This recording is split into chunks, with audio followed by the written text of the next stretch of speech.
Hey, I'm Reuben, and I help drummers go from feeling confused to confident so that they can play effortlessly in the flow of music. Now, if that sounds like you, then please like and subscribe and follow me on this journey. I've got a lot of great lessons for you to help you achieve your goals on the drums. But today, we've got a class on ergonomics and how to set up your drum kit so that it works for you. I'm going to show you my 7 steps to help you play comfortably on the drums, to avoid tension, to avoid pain, and literally to sound your best, because that's what we all really want at the end of the day. But we're not going to start with the drum kit set up. I'm going to break it all down. We're going to pick apart a few other issues as we go along. And without further ado, let's go. So, here we are. Step 1. We don't have any drums because we don't need them. Step 1 is all about your throne, the drummer's throne. It's called a throne because ideally, when you drum, you want to feel like royalty. So, you want to set the throne up so that you feel really supported, you feel comfortable, and you're relaxed, but you're able to get to everything on the drum kit really easily. So it starts with the throne. And before we go any further, I can't stress how important it is to buy a great throne. Don't scrimp on buying a great throne because you'd rather get an awesome crash cymbal or a new snare drum or whatever it is. A great throne will last you decades and it will prevent a whole lot of problems with your back and with your arms. This one is a Tama. They make a really awesome line called First Chairs, which are really supportive. Now I've taken everything out the way, obviously, which is really handy because we can just focus on one thing at a time. And you want to have it set up so that your throne puts your hips slightly above your knees. Now we'll talk about the importance of where your knees go as we build the drum kit up, which is what we're going to start to do now. But before we get there, I want to know from you in the comments, please type in there, what are your main problems with your setup? Do you have too much stuff? Is it too hard to reach everything? Let me know. And if I can respond and help you out, it'd be my pleasure. So the next thing we're going to look at is pedal position. We're going to build the drum kit up from the ground up. Now, keep your snare drum out the way. You don't need that right now. Now, to understand where your pedals should go based on how your body works, you've got to do a little experiment. And this is it. All you've got to do is from your throne, you've just got to stand up. Now, I'm going to cut to a photo of my pedals in place and you can see what I'm going to talk about. But essentially, when you stand up, your body naturally puts your feet apart so you're balanced. And I bet if you look down, you'll see that your feet aren't pointing both straight ahead. They're pointing slightly out to the side, almost like in a V kind of formation. Now we do that naturally as humans when we learn to walk because it's just the best position to feel grounded and centered and stable. So why should we make our drum kit any different to that? We shouldn't. So what you want to do is you want to bring your bass drum and your hi-hat pedal in and put them in the position that your feet naturally are when you sit back down. So from here, I haven't moved my feet, I've just sat back down, and now you're going to see my pedals in an awesome spot right now. Okay, so the next important thing is our snare drum. Now, obviously our snare drum is our main drum, really. A snare drum can define your sound. A snare drum can give you a whole range of sounds to throw at a song. They're really versatile. It's the only drum that has the snare wires, so it makes sense that when you put your snare drum in the right spot, you're going to play your best and you're going to sound your best. So this is how it works with putting your snare drum in place. You want to make sure you start with your sticks. And here's a little trick. If you just rest your arms hanging straight down from your shoulders, and then you hinge up at the wrists and put the tips of your sticks together, that is telling you exactly where the center of your snare drum should be. as in how far away or how close to you it should be. In other words, you don't want your bicep here to be coming forward or back, because that puts your shoulder in a tiny amount of strain. And if you want to play as easily as possible, you want your body to be able to be in the most relaxed position as possible. Now, as far as the height of the snare is concerned, when you're drumming, you want to make sure that your forearm is basically horizontal. You don't want your forearm to be having to be raised up or go down too far. That just in that position there is a nice spot, because from there you can hinge up at the wrist and you can get a really consistent sound when you're drumming. So I'm going to put the snare drum in place right now. So here we are. Here's my snare drum. Now for me, it's in the right spot. When I put my hands and my stick straight up, boom, look at that, right in the target. Now as far as height is concerned, my arms are at that angle that I was talking about. But what I've done with my snare drum angle is I've angled it just down a little bit. So it's not completely flat, and it's not on a really steep angle. And the reason for this is that if your snare drum is pretty close to horizontal, your sticks are going to rebound straight up and down a lot easier, because they're going to use gravity. If your snare's on a really steep angle, what ends up happening is your sticks kind of cut into it, and it's like they kind of like hit this dead spot. They don't really rebound as well as they could. So that's something to bear in mind. If you want to get faster, you need more snap off the skin. So that's to do with the snare drum angle. And also, if this side of the snare is dropped down a little bit lower, maybe a centimeter from where I started, then I'm not going to hit the rim unless I choose to. And to do that, obviously you're playing in the middle of the drum, but it's just a very slight drop down with the wrists to hit it. Now, another thing that's really important with the snare drum height is if you set it up where I was talking about before, your hands are not going to be anywhere close to your knees or your thighs. And that's a big no-no. You see a lot of drummers resting on their thigh in between notes, and then they have to pick it up to play again. If your knees and thighs are way out the way, then it'll stop you from doing that. And the reason why you don't want to rest on your knees or your thighs is because it'll slow you down. If you want to play some fast snares or sneak a couple of hits in, and your hand's basically having a little snooze, it's going to be slow. Your reaction time is lower. Now that you've got your snare drum at the perfect height, I've got a video I want you to check out, and I'm going to put a link to it somewhere here, or maybe in the description, about really awesome wrist movements and a great wrist technique to maximize your speed and efficiency and sound on the whole drum kit, but basically looking at it from the snare drum's point of view. So now that we've got our 3 main items in place, we're going to talk about step 4, which is bringing in all your timekeeping instruments, your hi-hats, your ride. Maybe you've got some percussion, you play a lot of cowbell, it could be electronics, whatever it is. With these instruments, we put them in a place that I call the primary zone. In other words, it's a zone that is really easy to reach without any stretching whatsoever. But it makes sense, right?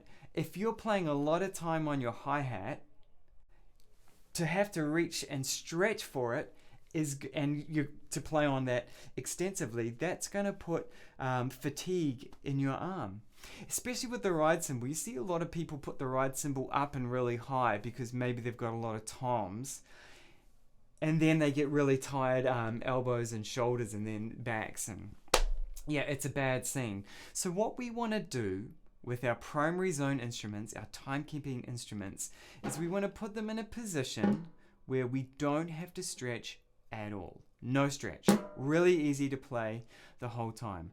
So you can see from my hi-hat there, going straight to my hi-hat, it's a really easy movement right from my snare drum. Now essentially I'm not having to lift from the shoulder because my hi-hats aren't really high. I've got my hi-hat set up so that comfortably my stick can play on the top of the hi-hats, or just with a little drop to the edge, just like we did on the snare drum, without any really large movements. Now, again, with the hi-hats, it's like the snare. If you want to play fast hi-hat notes of any description, you want to play on top of the hi-hats because it's a surface that will rebound really well. But you also want to be able to drop your stick to the edge without too much fuss. It's really simple to do that once you've got it at the right height.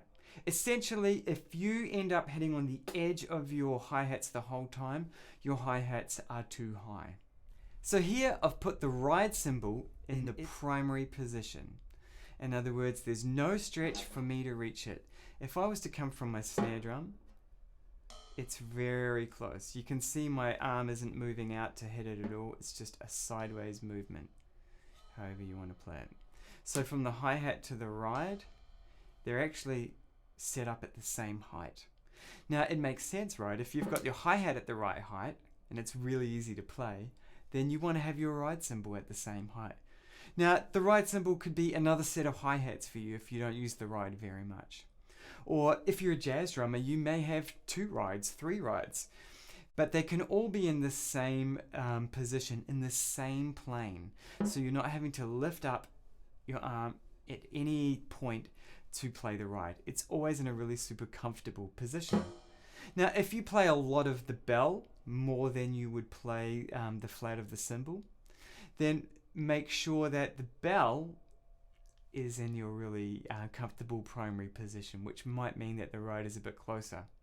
But ideally, it's really easy to get to the ride. The bell is a slight stretch, but it's not one that's going to fatigue your shoulder. In other words, you're not having to lift from the shoulder to reach it. Next, step 5. Step 5 is our punctuation instruments. In other words, things like crash cymbals and splash cymbals, things that you need to be able to reach really quickly and really easily without a big stretch. Now they can't be a stretch either, because if it's a stretch, it's going to slow you down to get to it. Now there's a reason why most drummers have at least 2 crashes. In fact, you look at a lot of drummers and they have 3 or 4.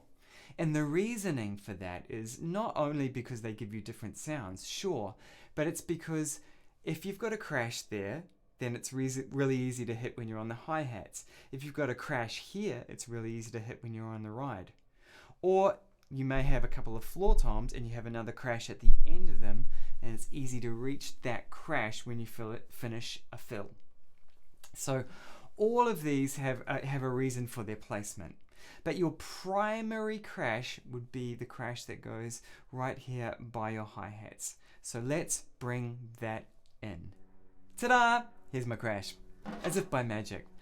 Now, it's kind of hard to see in the video with the angle like this, but this crash is pretty much just under my shoulder height. Now, the reasoning for that is I don't want to have to reach really high to hit a cymbal, because again, I'll be stretching, so it'll slow me down.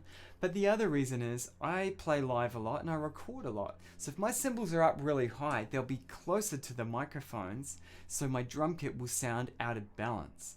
In other words, those crashes will just be picked up by the mics because they're so close, and it will dominate the whole kit. And what I'll have to do is, I know to sound good, I'll have to pull my punch on those hits and play the crash quieter. And who wants to do that? So with your primary crash, this is a good indicator of where the height that your other crashes should go. So it's got to be really close to the hi-hat, so in between grooves you can get to it. If you play a lot of time on a crash, that's awesome, but you don't want it super high, because it's going to be really easy. It becomes one of your primary timekeeping instruments in that case. So that's where you should put your crashes. They don't have to be so low that they bang into everything, but they want to be low enough that you don't have to stretch, or a very minimum stretch, and that you can reach it really easily from the zone that you're in on the drums. So your first crash there, maybe your second crash there, and if you want to sneak in a third one, you might have it here. That brings us to step 6. Now, step 6 is really awesome. This is where you bring in all the other instruments that you need, or that you think you need, and you fit them around all of these primary instruments. So I'm talking about toms, floor toms, maybe some electronics, some pads, other percussion that you play occasionally. Now, that's the key word, occasionally. Now, these instruments go in the secondary zone. So something that you want to be able to reach with a minimum of stretch. So that would be something like the floor tom, which I've just positioned as if by magic. Now, the floor tom should be at approximately the same height as the snare drum. Now, you want to also have it so it's reasonably horizontal, so that again your sticks will rebound from the skin with the minimum of effort. If your floor tom's on a steep angle, your sticks are going to basically dig into the skin. You're going to dent a lot more skins. But also you're not going to get as much rebound off a floor tom. And floor toms being bigger drums and deeper, they don't actually have that much rebound anyway. So you want to maximize that. Now, floor toms are really cool because it's like the spot for them is built in. It's in the perfect spot.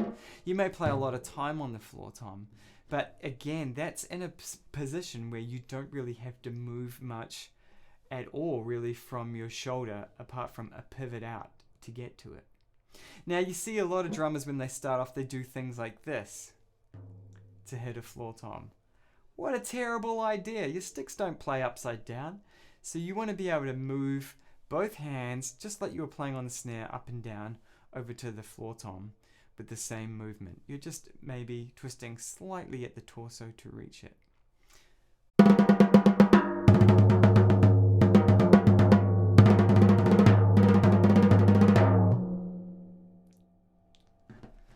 So that's floor tom.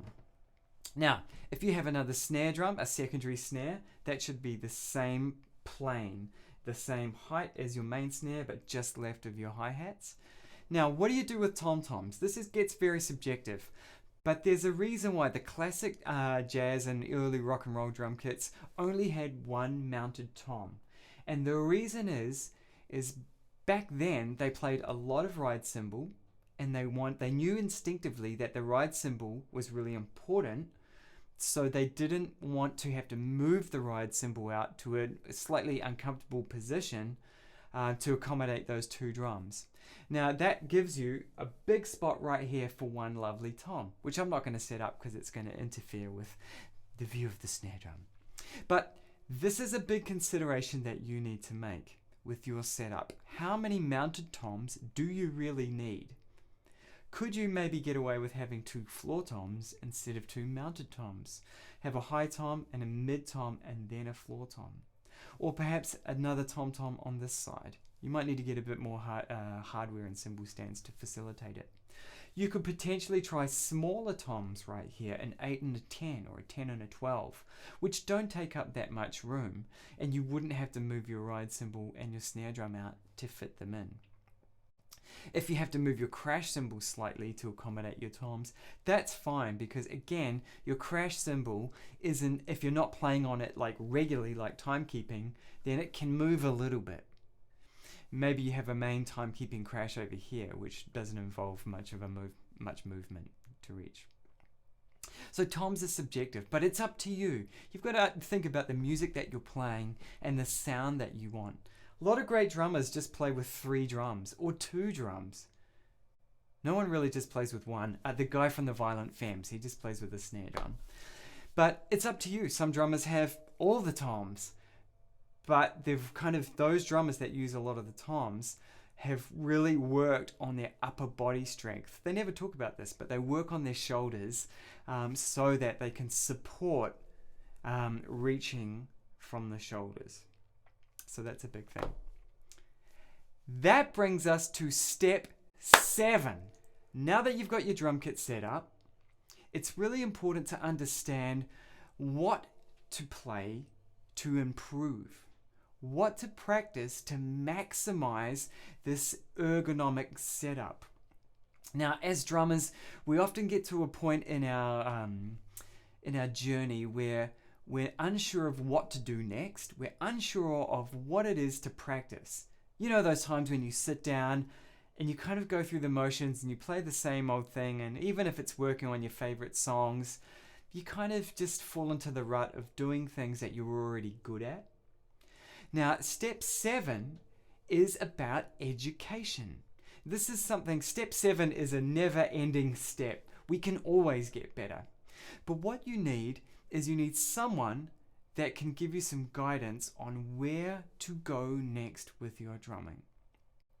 Or they can give you some feedback at the very least. They can look at what you're doing and give you that third-person perspective to say, hey, you're doing this, have you thought about this? It's a really, really great idea to get an awesome teacher. Now, you may already have an awesome teacher, and that is great. If you don't, or maybe you're self-taught, then you have the problem, what to do next. Now, I'm just going to put this out there and say there's a link to my calendar in the description. If you're unsure of what to do next with your drumming, just hit me up. Book in a time to chat. You could send me an email as well. I hope you've enjoyed this session. It was really fun for me. I love talking about this stuff, building the drum kit up from the basics, from the ground up, from the throne. So take it away, set your drum kit up like I've described. If you have any comments or observations when you do it yourself, then please come back to this video and put them in the comments. I'd love to hear from you. Until then, go and kick some butt on your drums.